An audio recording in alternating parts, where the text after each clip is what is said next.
آپ نے یہ فرمایا کہ دجال زمین پر 40 دن رہے گا. 40 دن میں سے پہلا دن جو ہوگا وہ 1 سال کا ہوگا.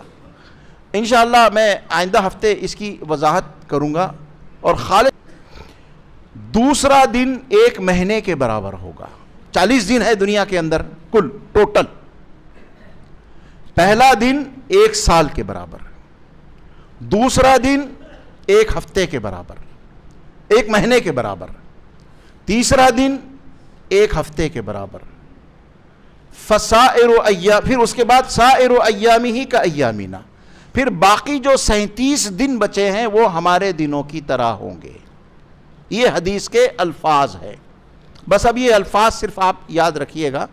40 دن زمین پر رہے گا. پہلا دن 1 سال کا ہوگا, دوسرا دن 1 مہینے کا ہوگا, تیسرا دن